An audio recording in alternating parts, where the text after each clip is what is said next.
There are moments in sports entertainment that are loud. Explosions, theme music, the roar of a crowd. And then, there are moments that are silent. The silence that follows a sudden absence. The silence of a conversation that dominated an entire industry, suddenly stopping. She was the one, the name on everyone's lips, the blueprint for the future. The athlete who blended charisma and controversy so perfectly that you couldn't look away. Everyone was talking about her. And then she vanished. Not with an announcement, not with an injury report. Just gone. The spotlight she had commanded so completely just switched off. Tonight, that silence finally broke. Tiffany Stratton returned in pure gold style. Confetti flew, fans screamed, and one unexpected twist made her comeback the most talked about moment in the women's division. But this wasn't just a return, it was a reckoning. And the confetti, that was just a distraction. To understand the return, you must first understand the departure. It wasn't a gradual fade. It was an eclipse. One week, Tiffany Stratton was the axis upon which the entire women's division turned. Every promo was about her. Every match was a question of who might one day challenge her. She had built an empire of expectation, draped in designer clothes and fueled by a cutting arrogance that felt somehow earned. She wasn't just a performer, she was a phenomenon. And the industry, it loves a phenomena. Then, she was gone. The first week, fans called it a creative decision, a brief rest. The second week, the whispers started. The digital footprint went cold. No updates, no cryptic posts, no training videos. Just static. The space she occupied, which had been so vibrant and loud, became a vacuum. The commentary teams, usually so quick to spin a narrative, had no narrative to spin. They simply stopped saying her name. This silence was more powerful than any promo. It created a myth. Where did she go? Was she unhappy?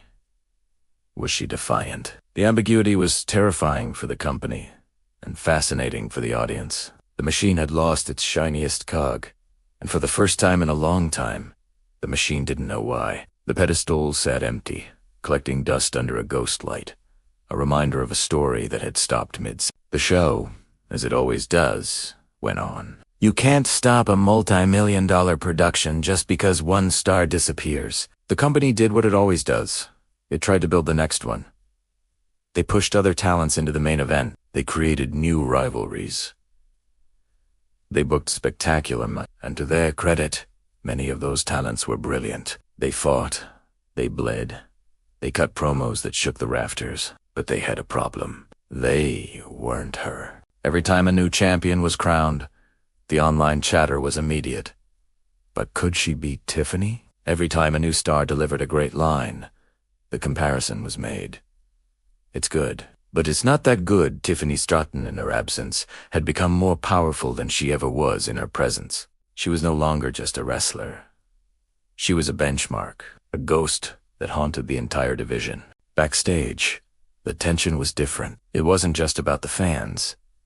It was about the perceived investment. Imagine working every single night, taking every hit, doing every media appearance, only to know that the executives, the writers, and the audience were all just waiting for someone else to come back. It bred resentment. It created a quiet, simmering anger. The other women weren't just fighting each other, they were fighting a memory that with every passing month became more perfect, more idealized, and utterly impossible to compete with. Tonight was supposed to be her night. The current champion, the one who had finally stepped out of the shadow. She had just won a grueling match. The crowd was on its feet. The celebratory music was playing. The confetti was falling. It was the perfect, manufactured moment of triumph. She raised the title, tears in her eyes. This was her time. And then the music stopped. A deafening silence fell over the arena, the kind that only happens when something is truly wrong. The champion froze. The referee looked confused. The crowd's cheers turned to murmurs, and then, ... a new sound. A single, chiming note. It repeated, and with it, a new kind of confetti, not the cheap paper celebrating the champion, but thick, glittering, golden flakes. They poured from the ceiling, catching the light, obscuring the ring in a billionaire's blizzard. The champion looked up, her expression of triumph melding into pure, unadulterated confusion. The cameras panned to the entrance ramp, cutting through the golden haze, and there she was. She wasn't in wrestling gear. She was in a custom-made, floor-length golden gown, as if she were attending the Met Gala, not an arena. She slowly lowered her designer sunglasses, a smirk playing on her lips. She hadn't just returned. She had invaded. She had hijacked another person's career-defining moment and painted it gold. The crowd didn't cheer, not at first. They just gasped. The sound that finally came was not a boo. It was not a cheer. It was an explosion. A primal roar of disbelief. The champion in the ring, the one who had just defended her title, ceased to exist. She was no longer the focus. She was just a background extra in someone else's movie. All the lights, all the cameras, all the attention. It snapped from the ring to the ramp, drawn like a magnet. Tiffany didn't run. She didn't pump her fists. She strolled. She walked down that ramp with the lazy arrogance of an owner inspecting her property. The golden confetti stuck to her hair. The lights made her look less like a person and more like an award. This was the moment the internet had fantasy booked for a year, and it was happening. But the most telling reaction wasn't from the crowd. It was from the ring. The champion, who had been crying tears of joy 60 seconds earlier, was now crying tears of rage. This was her night. She had earned this. She screamed at Tiffany. Why? Why now? Tiffany just smiled. She didn't even look at the champion. She walked past her. She walked past the referee. She motioned for a microphone, and a production assistant, stunned, practically ran to give her one. She had returned, and in less than a minute, she had established the hierarchy. There was her, and then there was everyone else. The universe was centered once more. The arena was vibrating. The champion was shouting in her face, holding the title belt up as if to remind Tiffany who this show belonged to. "This is my ring," she screamed, her voice cracking with emotion. "You don't get to just walk back in here." The crowd was a sea of phones, every single person recording, desperate to capture the first words. This was it, the explanation, the challenge. Tiffany Stratton slowly raised the microphone to her lips. The champion stopped yelling, bracing for the insult. The crowd went utterly silent. You could hear the hum of the spotlights. This was the script we all knew. She would dismiss the champion. She would talk about the belt, say Woldside Daddy's home or the real queen is back. She would set up the main event for the next pay-per-view. It was the obvious, profitable, and correct booking decision. We were all waiting for the catchphrase. She held the microphone. She looked at the champion, and then she looked through her. She turned her head, ever so slightly, toward the commentary desk. The champion, confused, turned to see what she was looking at. Tiffany's smile faded, replaced by something cold, something clinical. She took a breath, and the world waited for the declaration, but the words that came out weren't a challenge.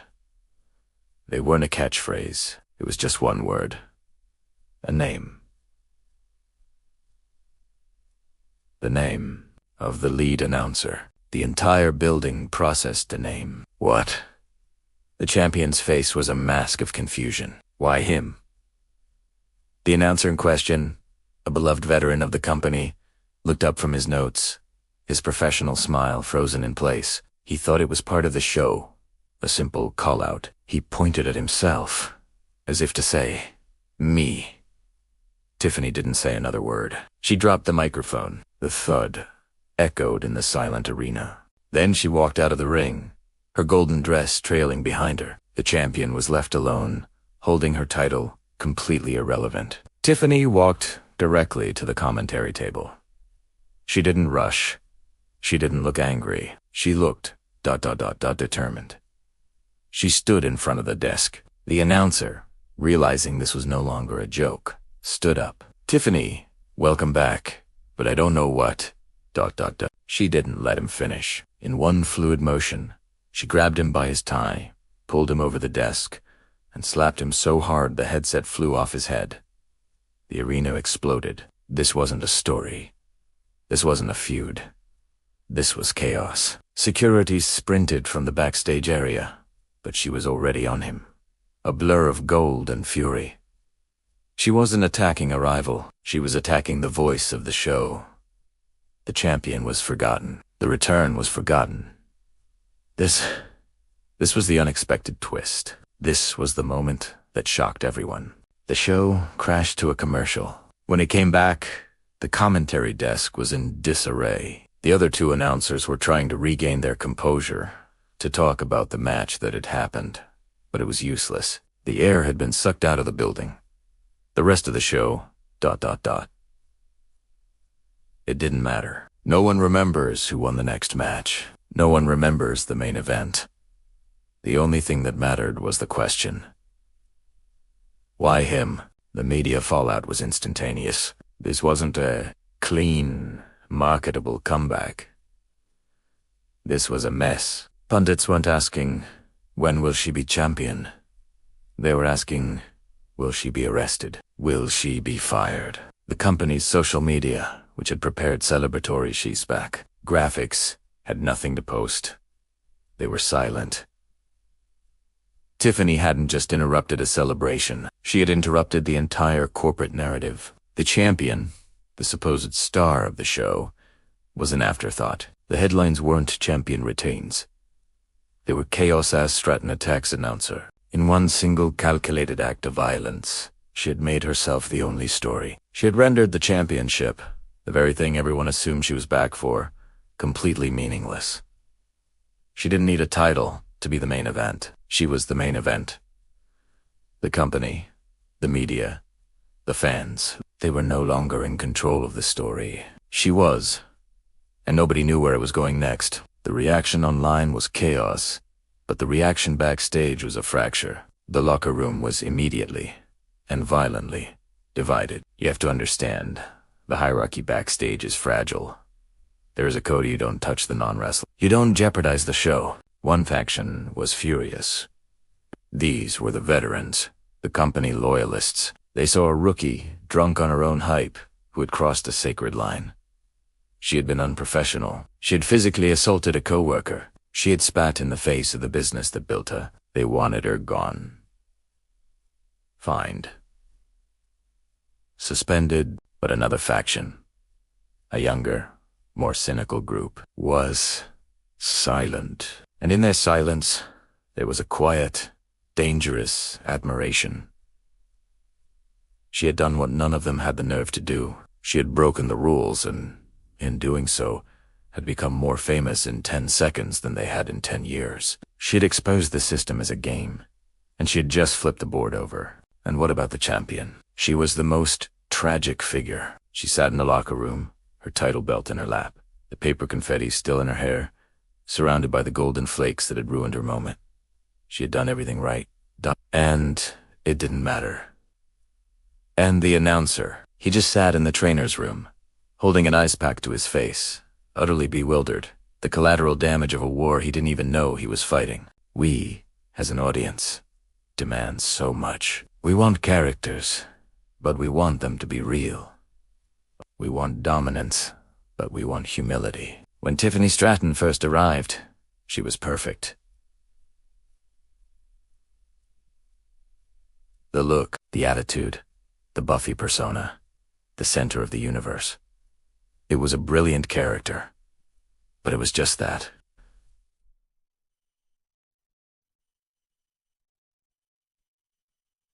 A character. And a character is a cage. The reason she vanished wasn't because of an injury. It wasn't a contract dispute. It was the crushing, suffocating weight of that perfection. Every post had to be flawless. Every promo had to be witty.